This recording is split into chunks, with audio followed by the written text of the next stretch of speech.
पांचवी वाणी यह पाया जाता है यूहन्ना रचित सुसमाचार 19 अध्याय 28 पद।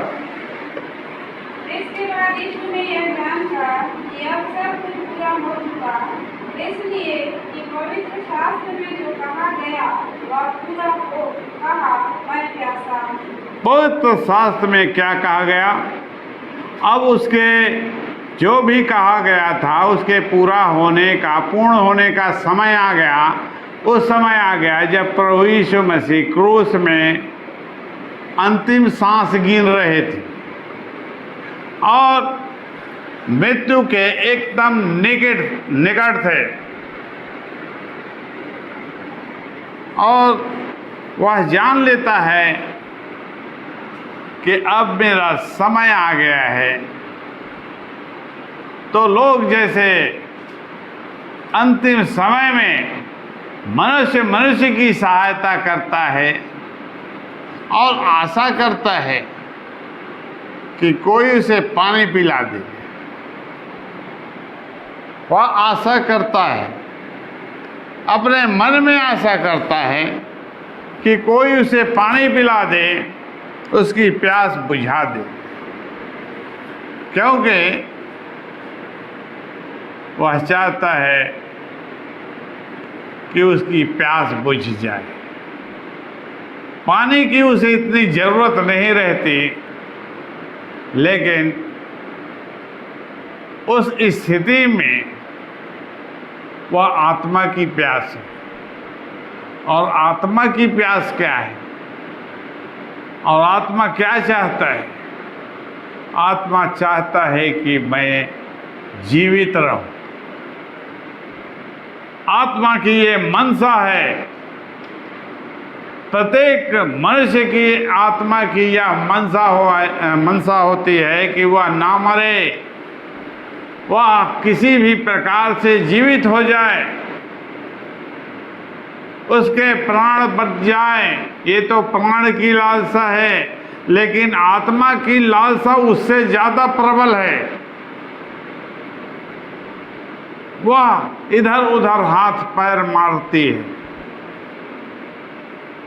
वह आत्मा मरना नहीं चाहती, वह अधोलोक में जाना नहीं चाहती, वह नाश होना नहीं चाहती, वह हमेशा के लिए मिट जाना नहीं चाहती, लेकिन उससे पहले वह जीवन को पा लेना चाहती। इससे पहले कि वह मर जाए, वह जीवन को पहन लेना चाहती है। और यही है प्रभु यीशु मसीह की प्यास, जो शरीर में उस समय मनुष्य एक शारीरिक मनुष्य है, और शरीर में कोई भी बात बहुत प्रबलता से काम करती। जब वह संकट में हो, उसके प्राण संकट में हो, और यह बात उसे बहुत बार बार कचोटने लगती है,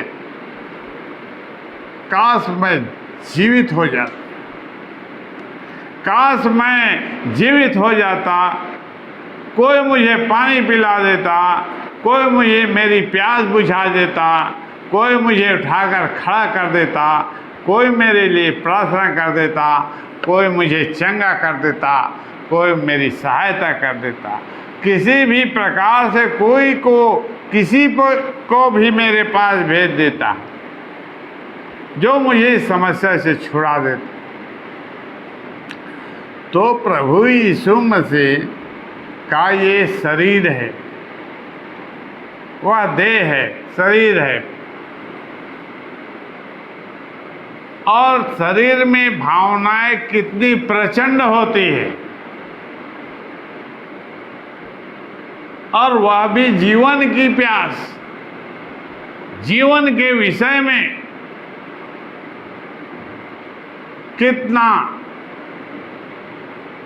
उसके भीतर यह प्रबल होती है, यह इच्छा, मैं प्यासा। और प्रभु यीशु मसीह इस प्यास को, जीवन के विषय के प्यास को बताना चाहते हैं कि इसका भेद क्या है, इसका रहस्य क्या है, इसका कारण क्या है। यशायाह भविष्यद्वक्ता की पुस्तक 41 अध्याय 17 पद।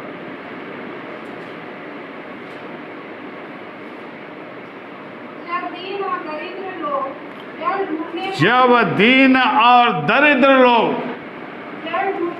जल ढूंढने पर भी ना पाए, दरिद्र और दीन लोग, दीन दरिद्र जिसे कहते हैं, दीन दरिद्र लाचार, वही तो लाचार है, और उनके लिए समस्या तो बहुत भारी होती है। अब जल ढूंढने के लिए जब निकलते हैं और उसे जल नहीं मिलता। पुराने समय में इस देश में पानी की व्यवस्था नहीं थी, लोग पानी को ढूंढते थे और उसके विषय में बताते थे, और उसे पानी की ज़रूरत थी। इस परिवार में लोगों ने कुएं को खोदने का काम किया पानी के लिए। तो अन्य लोगों ने भी बड़ी मुश्किल से जल को खोजने का काम किया। बहुत से लोग जल को खोद निकालने के लिए बहुत मेहनत करने लगे, फिर भी उस जल को खोद के बाहर निकालने के लिए उनके पास पैसा नहीं, और पैसा है, साधन है, उपाय है, फिर भी पानी नहीं निकलता। ढूंढने पर भी आज इस स्थान में खुदाई की, अगले साल दूसरे स्थान में खुदाई की, आज इस स्थान पर बोरिंग का काम किया, दूसरे साल वहाँ पर किया। इस प्रकार से वे जल की खोज करते हैं। क्यों? क्योंकि सभी अपनी प्यास को बुझाना चाहते हैं। पानी की जरूरत कितना महत्वपूर्ण है मनुष्य के लिए, मनुष्य के लिए। और उस समय तो वह ढूंढने पर भी नहीं मिलती, तो उसी की उपमा दी गई प्रभु यीशु मसीह के विषय में। यशायाह भविष्यद्वक्ता के द्वारा इस बात को, परमेश्वर की मनसा को बताया गया है कि आखिर परमेश्वर चाहता क्या है कि जब दरिद्र लोग जल को ढूंढने पर भी ना पाएं, ढूंढने पर भी ना पाएं। अब यहाँ पर प्रभु यीशु मसीह क्रूस में है, उसके पहुँच से बाहर, जल उसके पहुँच से बाहर है। उसके हाथ पैर में कीले ठूके गए, वह हिला डुला से नहीं सकता है। वह पूर्ण रूप से किसी पर आश्रित रहता है कि वह बोल बस सकता है कि मैं प्यासा हूँ, मैं प्यासा हूँ, इतना बस बोल सकता है। पानी पिला दे नहीं बोल सक रहा है। तो प्रभु यीशु मसीह वह स्थिति से गुजरा है, और वह दरिद्र लोग हैं भी ऐसे ही हैं, वे डाकू, उन्हें भी पानी की ज़रूरत है, प्यास है। लेकिन परमेश्वर का वचन कहता है कि जो लाचार लोग हैं और उनके सामने ऐसी परिस्थिति आ जाती है, पानी का संकट आ जाता है, और वे उसे ढूंढते हैं, और उसे ढूंढते ढूंढते भी हुए भी नहीं पाते। ढूंढने पर भी उन्हें पानी नहीं मिलता है, मांगने पर भी नहीं मिलता है, किसी भी हालत में उन्हें पानी नहीं मिलता है। तो क्या होता है और आगे क्या होता है? और उनका तालु प्यास के मारे सूख जाए, मैं यहोवा और उनका तालु, जीभ के ऊपर तालु होता है और वहाँ पर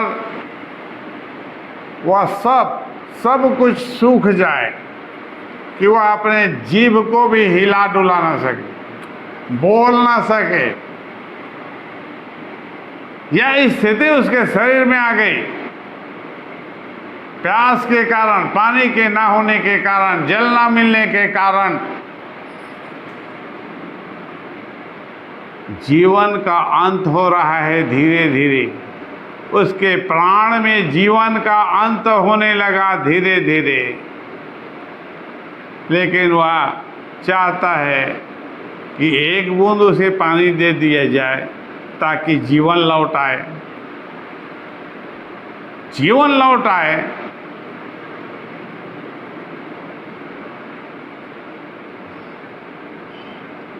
मैं यहोवा उनकी विनती सुनूंगा, मैं यहोवा उनकी विनती सुनूंगा। मनुष्य जब भी इस परिस्थिति में पड़ता है, उनके लिए आशा है। लोग जैसे नकारात्मक बात बोलते हैं कि अब कुछ नहीं हो सकता, अब कुछ नहीं होगा, तुम्हारे पास तो इतनी बड़ी बड़ी समस्या है तुम्हारे शरीर में, तुम्हारे जीवन में, तुम चंगे नहीं हो सकते, तुम्हारा कुछ होने वाला नहीं है।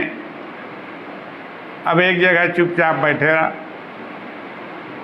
खा पी आराम कर। लेकिन परमेश्वर का यह वचन जीवित वचन है। वह क्या कहता है? मैं यहोवा उनकी विनती सुनूंगा, तुम्हारी विनती को सुनेगा। चाहे तुम कितने भी कष्ट में हो, चाहे तुम्हारा मुंह सूख गया है, गला सूख गया है, तुम्हारे पास पानी नहीं है, पानी के लिए पैसा नहीं है, जीवन के लिए इलाज कराने के लिए रुपया नहीं है, कोई भी काम तुम्हारे मन के अनुसार नहीं है, तुम्हारे लिए लोग क्या कहते हैं कि मेरे पास अब जहर खाने के लिए पैसा नहीं, मतलब जीवन की कोई उम्मीद नहीं, जीवन की कोई उम्मीद बाकी नहीं है। लेकिन ये वचन मनुष्य को उठाकर खड़ा कर देगा। ये प्रतिज्ञा है, उन लोगों के लिए प्रतिज्ञा है जो हार मान चुके हैं, परिस्थिति के सामने घुटने टेक चुके हैं, किसी भी बात के विषय में, किसी भी समस्या के विषय में वे आशा छोड़ चुके हैं, कोई आशा नहीं। मैं सुनूंगा, तुम्हारी विनती को सुनूंगा। सुनेगा मतलब पूरा करेगा। जब तक नहीं सुना तब तक नहीं सुना, लेकिन अब तो सुना है मैंने और सुन लिया है, पूरा करूंगा। तुम्हारी विनती सुनूंगा, तुम्हारी प्रार्थना को ग्रहण करूंगा, तुम्हारी प्यास को बुझा दूंगा। तुम्हें जीवन की घटी थी, तुम्हारे पास जीवन की घटी थी, कमी थी, मैं तुम्हें जीवन से भर दूंगा। मैं तुम्हें उस जीवन से भर दूंगा जहां पर तुम जीवन की कमी को महसूस नहीं करोगे। मैं तुम्हें ऐसा जीवन दूंगा। 18 पद, मैं मोटे टीलों से भी नदियाँ और मैदानों के बीच में सोते बनाऊंगा। मैं जंगल को पार और निर्जल देश को सोते ही सोते कर दूंगा। तो परमेश्वर का यह आत्मा कहता है, परमेश्वर की यह प्रतिज्ञा है कि मुंडे टीलों से भी क्या करूंगा?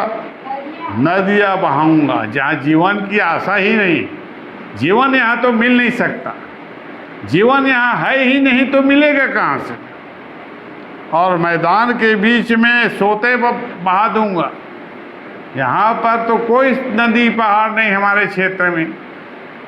जैसे दक्षिण में वहाँ पर बताया जाता था कि वहाँ तो पानी मिलता ही नहीं है।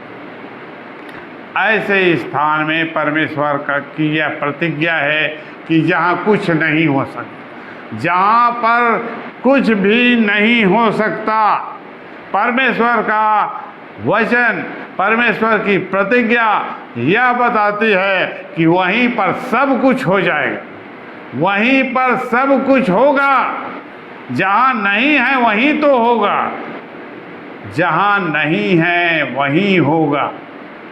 जहाँ है वहाँ थोड़ी, जहाँ नदियाँ हैं, जहाँ नदी है वहाँ नदी की तो ज़रूरत नहीं है। ज़रूरत तो सूखे स्थान में, जंगल में है, मरुभूमि में है और मुंडे टीलों में है।